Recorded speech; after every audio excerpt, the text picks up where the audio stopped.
გამარჯობა.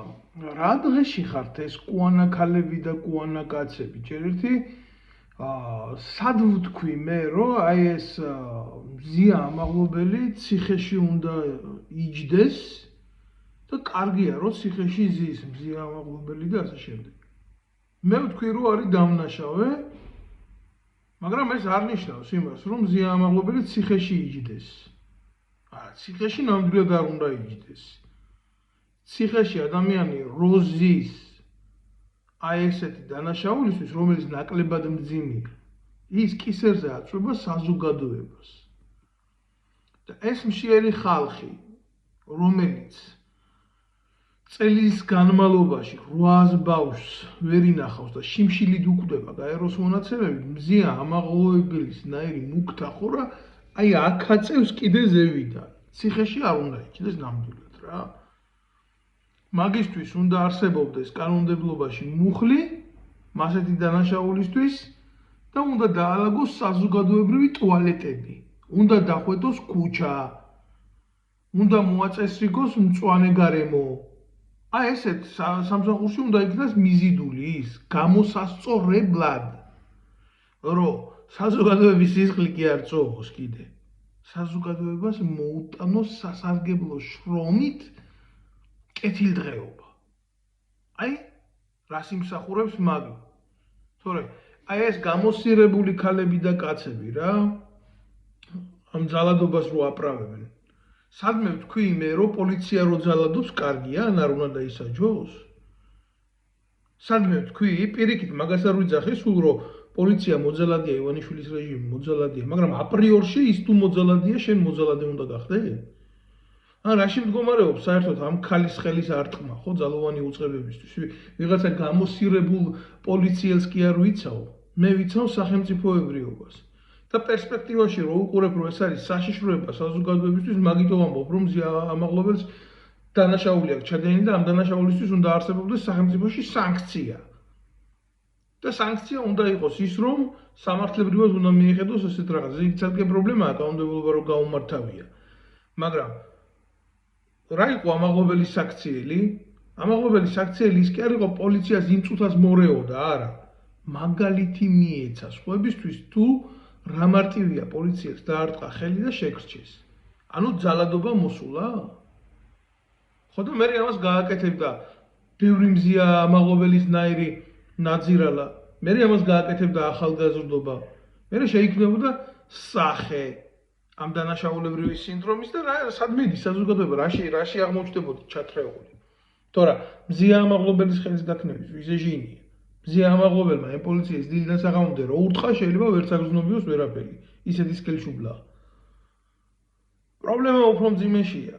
ეს ყველაფერი მე აი აქედან იწყება გადაზრდა აი ამ პატარა სიმპტომებიდან სამოქალაქო ომში. და ამას ქვია ჰიბრიდული ომის პირველი ეტაპი. ძალადობრივი სიუჟეტის თორე ახლა პირველი ეტაპი და მეორე ეტაპი და მესამე ეტაპი დამუშავებულია დიდი ხანია ჩვენს ქვეყანაში, როდესაც ქალის და კაცის ურთიერთობებზე შედგა საერთოდ საუბარი. და როგორი საუბარი შედგა, იცით, რომ ჯერ ვერ გაიგეს ქალი ქალია თუ კაცი კაცია, ეს ერთი. და მეორე საქართველოში თურმე ქართველს უნდა ასწავლო ქალის ადგილი და კაცს თურმე კაცის ადგილი. ხო, აი ეს ადამიანები ამაღლობელის ნაირი ნაძირლები და ეს კიდე დანარჩენი მისი ოკრუგი, სრული ამ სიტყვის მნიშვნელობით რა. სულიერად და ღირსეულად ებრძოდნენ ნამდვილ ქალებს და ნამდვილ კაცებს საქართველოში. და ახლა უნდა გვიკვირდეს, რომ თურმე რატო ზის ციხეში? იმიტომ ზის ციხეში, რომ მისი წილი დანაშაული აქვს ჩადენილი. საერთოდ სახელმწიფოში ყველა მისი წილი პასუხისმგებლობა უნდა აიღოს. და სრულწლოვანმა ადამიანმა მით უმეტეს რა. ესე იქნება სახელმწიფო.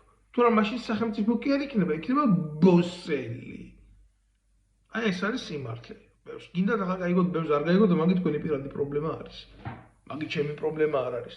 და სახელმწიფოს პრობლემა მით უმეტეს არ უნდა იყოს. არსებობს დანაშაული მისთვის არის სასჯელი და წერტილი იქ არანაირი ტაქტი სხვა არ არის. და რა ვიცი, ეხლა როგორი ხართ და წევი ხართ დათო კუტალაძეს ისი აბრალებდით ადამიანის მკვლელობას, აი თქვენ ეგრეთ წოდებული ჟურნალისტები რა, რომ კაცსა ერთ ფაქტს არ უდებდით წინ, რომ აი სად ვინ მოკლა და როგორ მოკლა, მაგრამ ყველა საჯერებდით, რომ მკვლელი იყო დათო კუტალაძე. ხმა არ გაგიღიათ, მაშინ გიორგი ჭელიძეს ავტომატის ტყვიები რო ჩაუდეს იმაში, რა ქვია, სახლში. და სამონადირეო ტყვია-წამალი გაასაღეს საბრძოლო მასალად. დადასტურებული ფაქტია ეს. ხმა თქვენ ამაზე არავის არ ამოგიღიათ. ჩემი ძმა უსამართლოდ რო დაიჭირეს, ხო? არაფრის გულისთვის. ხმა არ ამოგიღიათ არავის, ვითომ ეს ნორმალური მომენტი იყო რა. ქართულ დღესასწაულზე წასვლა თურმე კრიმინალი ყოფილი. მზიამაღლობელი? აი, ვინ ჩამოთვალე მე ამ სამი ადამიანიდან ერთს ვერ დამისახელებთ ფაქტს, ვიდეო, გინდა არაფერ დამემტკიცებულებას ამ ხალხის დადებულ ბრალში თანამონაწილეობის. და ამან ამ ქალმა საჯაროდ 1000 კამერის წინ ხელი ჩაარტყა ძალოვან უწყებას, მიდი შენს გააკეთე. ქვედა მოტივით რა.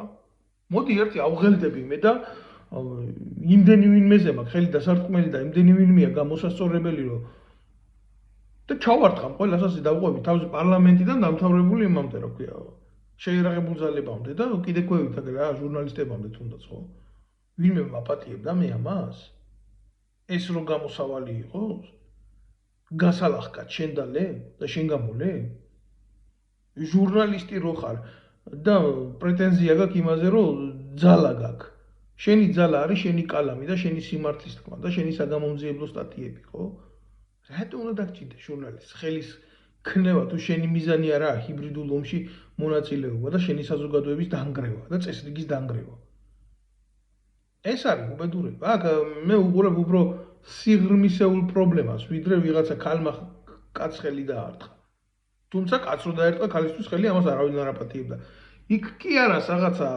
1000 კამერის წინ ისი აქვს ეგრეთ წოდებული კანონი შექმნილი ცოლმა რო დარეკოს არა მნიშვნელობა თუნდაც არ იყოს ცოლი ქალმა რო დარეკოს პოლიციაში და თქვას რომ კაცმა ხელი დაარტყა არც არავინ არაფერს არ იკვლევს ჯერ აპატიმრებენ კაცს და მერე იწყება გამოძიება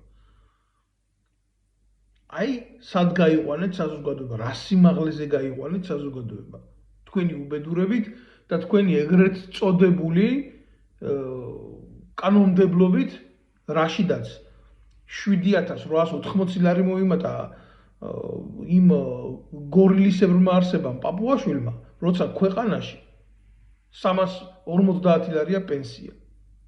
და იმ 7850 ლარის გარდა კიდე ხო ქონდა რამოდენიმე ათასი. ეს ლეგალური შემოსავალი და არალეგალური, რასაც ჭამენ, ამ ქვეყანას ხო ჭამენ და ჭამენ.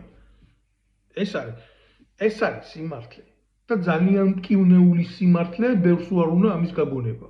და იძახიან ფრიმიშა ეს ეგრეთ წოდებული ტერმინები, რომელიც რაღაცნაირად აი ფსიქოლოგიური ზეგავლენის მოსახდენად უფროა შექმნილი, ვიდრე რაღაცა ადამიანის მხარდასაჭერად და მისი უფლებების მხარდასაჭერად. სისულელია ეს არანაირ ჩარჩოში არ ჯდება და ყოვლად მიუღებელია. აი ამის თქმა მინდოდა მე მხოლოდ შემოკარგებოდა. დანარჩენი ახლა თქვენს ტყავზე მოსინჯეთ დღევანდელი სოციალური სამართალი რა. ყავს იქეთ მხარე, ვინ შენ დანაშაულს სიმართლედ გაასაღებს? შეიძლება გეშველოს. მაგრამ თუ შენ არავინ არ აკყავს, ვინ შენ სიმართლეს თუნდაც მხარს დაუჭერს იმისთვის, რომ უსამართლო დაჩაგრულს გვერდში დაგიდგეს პასუხი გასცე მჩაგვრელს, ხო? შენ არაფერი არ გეშველება. ეს არის სახელმწიფო მიტაცებული ქვეყანა საქართველოს, სახელმწიფო ნაკლებად. სადაც პოლიცია არ მუშაობს, სადაც სასამართლო არ მუშაობს, სადაც ჟურნალისტიკა არ მუშაობს, სადაც ძალოვანი უწყებების არც ერთი დანაყოფი არ ასრულებს თავის მოვალეობას, თავისი აღმასრულებელი ხელისუფლების ჩათვლით. რატო გიკვირთ შემდეგ ყველაფერი? რატო გიკვირთ? და ამიტაცებული ქვეყნის გადატაცება უნდა კიდე ამ ნაძირლებს და კიდე უფრო დიდ ქაოსში ჩავიძირებით და ჩავისვრით და ჩავიყაყავთ სრული ამ სიტყვის მნიშვნელობით. მაგრამ ამერიკაში არიან ცნობილი მსახიობები, რომლებიც კლეპტომანიის ცოდვით არიან შეპყრობილი და იპარავენ უნდა თუ არა იმის მოსაპარაკე არაფერი არ ჭირთ, მაგრამ იპარავენ. და რა ხდება? ნადა იცით კანონი მათ რას უშვება? ქუჩის მხვეტავებად, მრეცხავებად, საზოგადოებრივი წესრიგის დამცველებად, უпростоრად ქუჩაში რომ რამე დაბინძურდება ის რომ მოხვეტოს და მოგაოს ნაკლებად პოპულარულ სამსახურებში უშვებენ, იძულებითი შრომით. არ უნდათ მათ ამის გაკეთება, მაგრამ აიძულებენ ამას, იმიტომ კანონია ასე. ჩაიდინე დანაშაული? კეთილი ინებე და მოუტანე სარგებელი ამ საზოგადოებას, როგორც დადგენილია კანონით და სამართლით და კონსტიტუციით. მნიშვნელობა არ აქვს შენ სოციალურ სტატუსს ვინ ახარ. თუ გინდა მილიარდელი იყავი, დაგიმტკიც და დანაშაული მოიხადე სასჯელი. აი ესეთი ფორმა არის. ვინ არის ეს მზია ამაღლობელი? 10 პირი კაშნიშა მოუხვევია სახეზე, გამოიყვანეთ და მოახერხეთ ის ტუალეტები. და მე აღარ გააკეთებს, მე აღარ მოუნდება ამის გაკეთება რა. всё. ვიღაცას მოსწონს, ვიღაცას არ მოსწონს. რამდენიმეჯერ შევეცადე პირდაპირად, არაპირდაპირად, თუნდაც ალგორითმულად, თუნდაც ფიგურალურად ეს ყველაფერი მეტყვა, თუნდაც შარჟით. რამდენი გამოცირებული გამოდგა და ფრიმზია, ისეთი ქალები ძახიან ამ ფრიზ. არც კარტოფილი ფრი რო არა აქვს ნაჭამი და არც ამერიკული სიტყვის აი ამის ქართული ვარიანტის პირდაპირ თარგმანი არ იცის. არა, ის იცის რომ ეს უნდა დაიყვანოს ფრი, არ გააფრინოთ თქვენ უპატრონოებო. არ გააფრინოთ თქვენ უსამშობლო ღორებო. და საწოდავებო რა. სახელმწიფოში სადაც ნებისმიერ პირს არ აქვს თავისი სოციალური პასუხისმგებლობა, ის სახელმწიფო განწერულია დაღუპვისთვის. ახლა გინდა მზიას დაუჭერეთ მხარი და გინდა ზეზვას რა. ჩემი სათქმელი მე ვქვი.